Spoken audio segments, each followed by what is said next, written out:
আপনাদের আমাদের সম্পর্ক বা নিসবত যতক্ষণ পর্যন্ত আউলিয়া কেরামদের শানে থাকবে ততদিন আমরা নিরাপদ থাকব। ধর্ম বা ইসলাম দিন এটা এসেছে নবীদের মাধ্যমে, রাসূল করিমের মাধ্যমে, এবং এর পরবর্তীতে এটা সুফিবাদী বা আউলিয়া কেরামের মাধ্যমে আমরা ধর্ম পেয়েছি। নিসবত একটা অনেক বড় জিনিস। আপনারা দেখেন আমাদের পবিত্র কোরআনে করিম সবার ঘরে আছে। এখানে একটি কাঠ আছে, এই কাঠটিকে আমরা লাথি দিচ্ছি, পা রাখছি, এবং এই কাঠটি আবার অনেকে লাকড়িও বানায়। কিন্তু এই কাঠের সম্পর্ক যখন কোরআনের সাথে হবে, যখন কোরআনের রেহাল হিসেবে ব্যবহার হবে, তখন এই কাঠকে এই কাঠটা যদি পচা কাঠও হয়, এই কাঠকে আর কেউ অসম্মান করার সুযোগ নাই। এটাকে মানুষ চুমা দিবে, বুকে রাখবে। কি জন্য? এই কাঠের সম্পর্ক কার সাথে? কোরআনে কারীমের সাথে। হযরত ইউনূস আলাইহিস সালাম যখন সমুদ্রে পড়ে যান, ওনাকে একটি মাছ কি করে ফেলেছিলেন? মাছের পেটে রেখেছিলেন। এই মাছের সম্পর্ক কার সাথে হয়েছে? আল্লাহর নবীর সাথে হয়েছে। এই নিসবতের কারণে এই মাছকে আল্লাহ বেহেশতি মাছ হিসেবে ঘোষণা করেছেন, এবং এই মাছটি বেহেশতের প্রথম মানুষের খাবার হিসেবে পরিবেশিত হবে। মুহতারাম হাজিরিন, আমরা আসহাবের কাহাফের ঘটনা শুনেছি। আউলিয়া কেরামের সাথে যদি কুকুরের সম্পর্ক থাকে, কুকুরের সম্পর্ক, আসহাবে কাহাফের যে সমস্ত আউলিয়া কেরাম ছিলেন, ওই গুহার মাঝে আউলিয়া কেরামের সাথে 7 জন বুজুর্গ মানুষের সাথে একজন কুকুরও কি ছিলেন? আসহাবে কাহাফের সাথে কুকুরও ওই গর্তের মধ্যে ছিলেন। কোরআন কারীমে আসহাবে কাহাফের ঘটনা এসেছে। এই কুকুরও কোথায়? বেহেশতি হবে। কিসের কারণে? নিসবতের কারণে। মুহতারাম হাজিরিন, পৃথিবীর সবচেয়ে দামি জিনিস, দামি বস্তু, জড় পদার্থের মধ্যে, কুল কায়নাতের মধ্যে সবচেয়ে দামি হচ্ছে রাসূল পাক সাল্লাল্লাহু আলাইহি সাল্লাম। আর জড় পদার্থের মধ্যে সবচেয়ে দামি জিনিস কি? কোরআন। সবচেয়ে দামি যে বস্তুটি সেটি হচ্ছে আল্লামা শাইখ মুহাক্কিক আব্দুল হক মুহাদ্দিস দেহলভী আলাইহির রহমান, ওনার বিখ্যাত গ্রন্থ জজবুল কুলুব ইলা দিয়ারিল মাহবুব। এই বইটি কে লিখেছেন? শাইখ মুহাক্কিক আব্দুল হক মুহাদ্দিস দেহলভী আলাইহির রহমান। এই বইটির অনুবাদ হয়েছে বাংলায়। অনুবাদটি অনেক সুন্দর। বইটির নাম হচ্ছে হৃদয়ের টানে মদিনার প্রাণে। বইয়ের নাম কি? ওখানে শাইখ মুহাক্কিক আব্দুল হক মুহাদ্দিস দেহলভী আলাইহির বলছেন যে পৃথিবীতে সবচেয়ে দামি জিনিস হচ্ছে ওই মাটি মোবারক, যে মাটি মোবারক মদিনাতুল মুনাওয়ারায় রওজা আথারে দয়াল নবীর জিসমে আকদাসের সাথে যে মাটি সম্পৃক্ত আছে, সেই মাটি পৃথিবীর সমস্ত কুল কায়নাত থেকে, আরশ, কুরসি, বেহেশত, লৌহ, কলম, সব থেকে দামি জিনিস হচ্ছে ওই মাটি, যে মাটি মোবারকের সাথে জিসমে আথারের তাআল্লুক আছে, নিসবত আছে। সুবহানাল্লাহ, সবাই বলেন সুবহানাল্লাহ। যে মাটিকে আমরা ঢিলা কুলুক হিসেবে ব্যবহার করি, যে মাটি দিয়ে আমরা মারামারি করি, মাটি তো মাটি, কিন্তু যে মাটির সাথে দয়াল নবীর জিসমে আথারের সম্পর্ক, নিসবত, ওই মাটি কুল কায়নাত, আরশ, কুরসি, লৌহ, কলম, বেহেশত, দুজক সব থেকে দামি। কে বলছেন? শাইখে মুহাক্কিক আব্দুল হক মুহাদ্দিদ দেহলভী।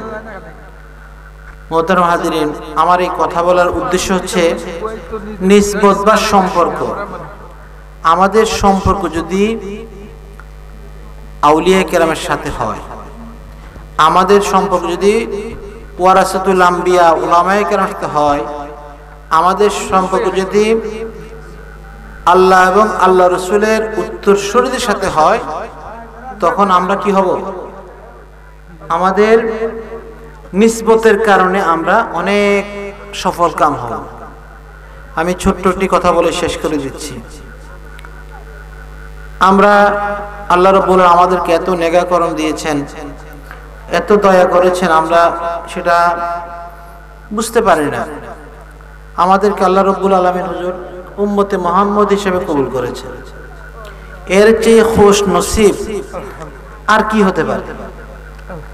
আমাদের বান্দা যিনি আজকে জন্মগ্রহণ করে আজকে ইন্তেকাল করেন, যারা আয়ুষ্কাল 1 সেকেন্ড, তার মর্তবা উম্মতে আদম যারা 1000 বছর পেয়েছেন, উম্মতে মূসা, উম্মতে নূহ, উম্মতে ঈসা, উম্মতে শীষ যারা 500, 700, 800 বছর ইবাদত করেছেন, ইবাদত করতে করতে কিছুই বাদ রাখেন নাই, তার থেকেও আমাদের যিনি 1 সেকেন্ড যে উম্মত আজকে জন্মগ্রহণ করে আজকে ইন্তেকাল করেছেন, তার মর্তবা অনেক বেশি। কুনতুম খায়রা উম্মাতিন উখরিজাত লিন-নাস। আল্লাহ বলেছেন তোমরা হচ্ছে শ্রেষ্ঠ উম্মত। অনেক নবী বলেছে আল্লাহ তাআলা, আল্লাহ নবুয়ত দরকার নাই, আমাদেরকে উম্মত মুহাম্মদ হিসেবে কবুল করো। আল্লাহ ঈসা রুহুল্লাহর দোয়া কবুল করেছেন, ঈসা রুহুল্লাহ উম্মতে মুহাম্মদ হিসেবে ওনাকে কবুল করেছেন। ইমাম মাহদিকে উম্মতে মুহাম্মদ হিসেবে কবুল করেছেন। বুঝতে পারছেন কার দাম বেশি? উম্মতে মুহাম্মদের দাম বেশি। উম্মতে মুহাম্মদি আমরা কি করে একদম উল্টাই ফেলছি। আমাদের কোন আমল আছে? কিচ্ছু আছে? একদম বোনাস যে আমরা আল্লাহ রাসূলের নিসবত আমাদের কার সাথে? দয়াল নবীর নিসবতের কারণে আমরা আমল না থাকলেও আমাদের মর্যাদা সবার উপরে। এই জিনিসগুলো অন্তর দিয়ে বুঝতে হয়। আর যিনি যার উসিলা আমরা এত কিছু পেয়েছি, আজকে আমরা বলতেছি হায় রে বাবা, উনি এটা জানেন না, উনি স্কুলে পড়ে নাই, উনি মূর্খ, উনি এই নাই, বলতেছে না? এবং বিভিন্ন অপপ্রচার চালাচ্ছে, যে যেমনে পারে পোস্টমর্টম করতেছে, কাইটা ছিঁড়া একদম তছনছ করে ফেলতেছে। কাল কিয়ামতের ময়দানে আমরা কোথায় গিয়ে দাঁড়াবো? কার সামনে গিয়ে দাঁড়াবো? আমি আজকে ওয়াজ করতে আসি নাই, ওইরকম লিয়াকত নাই, হুজুরের সম্মানার্থে এসেছি দোয়া নেওয়ার জন্য। আপনাদের সাথে দেখা হবে। আমাদের আসলে অফিসও করি, আর এটা আমাদের আমরা মানে যেটা প্রফেশনাল যারা উলামায়ে কেরাম হুজুররা যে বয়ান করেন, আমাদের আসলে ওইভাবে হয়ে ওঠে না। আমি আপনাদের সামনে এসেছি দোয়া নেওয়ার জন্য। মুহতারাম হাজিরিন, আমাদেরকে আল্লাহ সবাই কবুল করুক এবং হুজুরের হায়াতের জন্য আমরা সবাই দোয়া করি, সবাই বললাম আমিন। এবং আমরা সবাই মিলে তাসাউফ ভিত্তিক সমাজ প্রতিষ্ঠার জন্য আমরা সবাই কাজ করব, তাহলে দেশটা নিরাপদ থাকবে। এখানে ইমাম হুসাইন আলাইহিস সালামের ওয়ার্ল্ড সুন্নি মিশন একটা সংগঠন আছে, এবং পাশাপাশি সুনাম সেটা হচ্ছে সুফিবাদী নাগরিক মজলিস। আল্লাহ কবুল করুক। আমরা সবাই যে কাজ করি, সবার গন্তব্যস্থল একই। কেউ ট্রেনে যায়, কেউ বাসে যায়, কেউ এসি বাসে যায়, লোকাল বাসে যায়, গন্তব্য আমাদের একই। আমরা সবাই মিলে আমরা তাসাউফ ভিত্তিক সমাজে এগিয়ে যাব। এবং বাংলাদেশ সরকার, আপনারা জানেন, সরকারও সেদিকেই কাজ করে যাচ্ছে। এবং বিশেষ করে বর্তমান সরকার এদেশের সুফিবাদী যে তাসাউফ ভিত্তিক যে বিষয়টি, এটা অত্যন্ত গুরুত্বের সাথে দেখেন। আপনারা জানেন আমাদের মাননীয় প্রধানমন্ত্রী কিন্তু প্রথম সভাটা করেন বাবা শাহজালালের দরগায় গিলাফচড়ি। এবং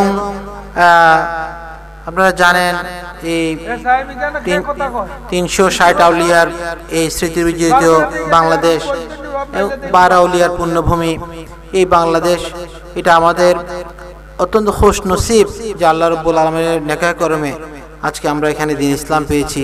বাবা শাহজালালের রহমতুল্লাহ এই কদমের উসিলায় আমরা আজকে দাড়িওয়ালা টুপিওয়ালা হয়েছি।